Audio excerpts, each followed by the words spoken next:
बिस्मिल्लाहिर्रहमानिर्रहीम। अस्सलाम वालेकुम। मैं हूं मोहम्मद ज़करिया और आप देख रहे हैं Zakaria agri information YouTube channel. जिन भाइयों ने अभी तक हमारा चैनल सब्सक्राइब नहीं किया वो चैनल को सब्सक्राइब कर दें और बेल आइकन को दबा दें ताकि आपको आने वाली तमाम वीडियोज़ के नोटिफिकेशन मिलते रहें। आज हम बात करते हैं कि जो गंदम गोब की हालत पर आ चुकी है उसे इस टाइम जो है वो कौन सी चीज़ दी जाए और कौन सी गलतियाँ जो हैं इस टाइम नहीं करनी चाहिए। सबसे पहली बात तो ये है कि जो गंदम गोब पर आ चुकी है तो आप उसे पानी लगा दें। पानी लगाना इस टाइम लाजमी है, क्योंकि अगर आपने 15 दिन पहले भी पानी लगाया है और गंदम अब गोब की हालत पे आई हुई है तो आप दोबारा पानी आप लाजमन लगाएं। अगर गंदम में बहुत ज़्यादा फतर मौजूद है फसल में ज़मीन के अंदर तो फिर तो चलें आप 2-4 दिन मजीद सब्र कर सकते हैं, वरना अब धूप निकलना शुरू हुई है तो आप पानी लगा दें। लेकिन उन इलाकों में पानी लगाएं जहां पर रेतला रकबा हो, क्योंकि आगे बारिशी स्पेल आ रहा है तो उसमें जो है पानी की कमी जो है वो पूरी हो जाएगी। तो वो बारिशी स्पेल जो है वो तकरीबन पूरे पंजाब में जो है वो यकसा बरसेगा। कुछ इलाके जो हैं मतलब शुमाली इलाका जात जो हैं या शुमाली पंजाब जो है वहाँ पर ज़्यादा बारिशें हो सकती हैं। इसी तरह जनूबी पंजाब में ज़रा कुछ कम बारिश होगी।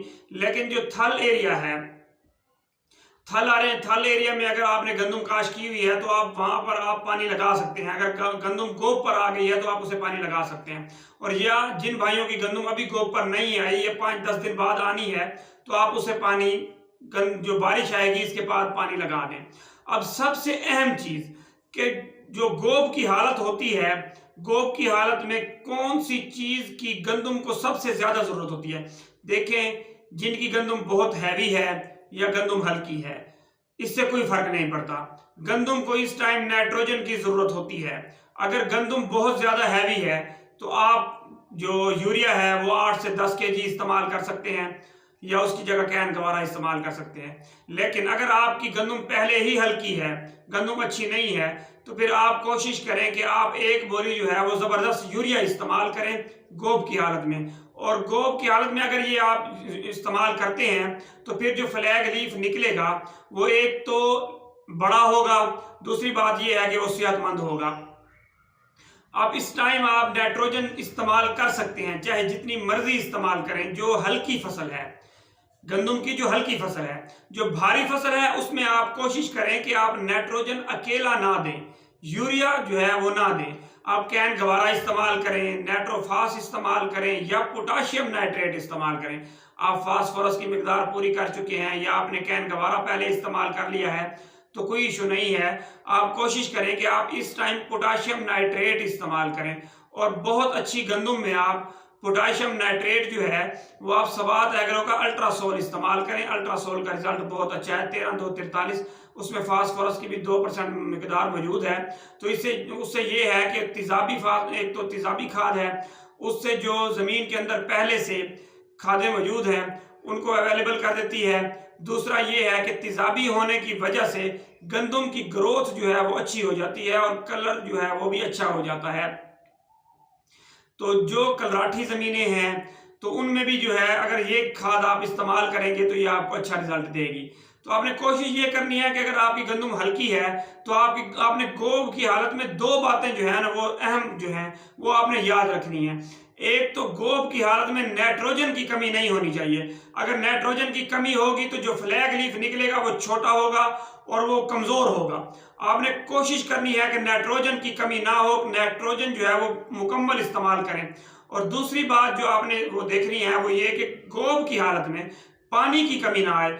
गोब की हालत में जो पक्के बट की जमीनें हैं, भारी रकबा जात हैं, वहां पर तो आप एक पानी लगाएंगे तो वह आपको पकाई से कुछ दिन पहले जो है मतलब जब सिट्टा फुल निकल जाएगा, दाने की पकाई का अमल जारी होगा, तब आपको एक पानी लगाना पड़ेगा।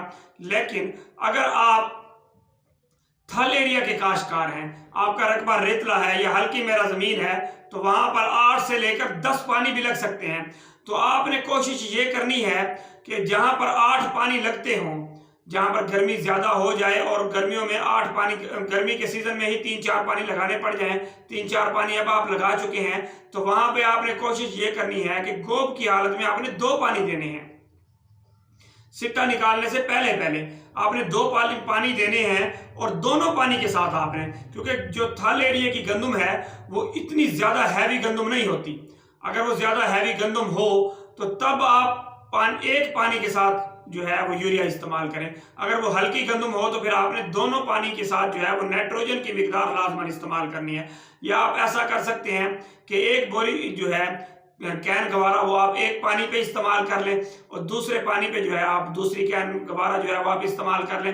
पोटाशियम नाइट्रेट में तो चॉइस है कि आप स्प्रे भी कर सकते हैं और जमीन में फ्लड भी कर सकते हैं। उससे आपका 2-4 मन का जो है ऊपर नीचे होगी पैदावार, इससे ज्यादा फर्क नहीं पड़ेगा।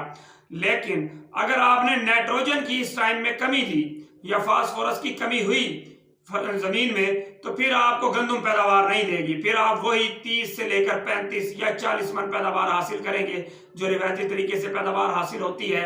अगर आपने अच्छी पैदावार हासिल करनी है तो फिर आप ये 2 गलतियां कभी भी नहीं करेंगे। एक तो पानी जो है वो आप ये देखें कि अगर उसमें वतर मौजूद है और आप कहेंगे कि कोई जरूरत नहीं है, तर वतर मौजूद होना चाहिए। जब गंदम गोब की हालत में हो तो गंदम जमीन के अंदर तर वतर मौजूद होना चाहिए और उस टाइम जो है नाइट्रोजन की कमी नहीं होनी चाहिए। अगर ये आप 2 चीजें पूरी कर लेते हैं, बाकी अगर आपने फास्फोरस पूरी दी हुई है और पोटाश आप सिर्फ स्प्रे ही करते हैं, पोटाश जो है वो जमीन में इस्तेमाल नहीं करते, तो तब भी आप जो है आपको जो है वो गंदम अच्छी पैदावार देगी। 50 से 60 मन पैदावार लेने में आप कामयाब हो जाएंगे।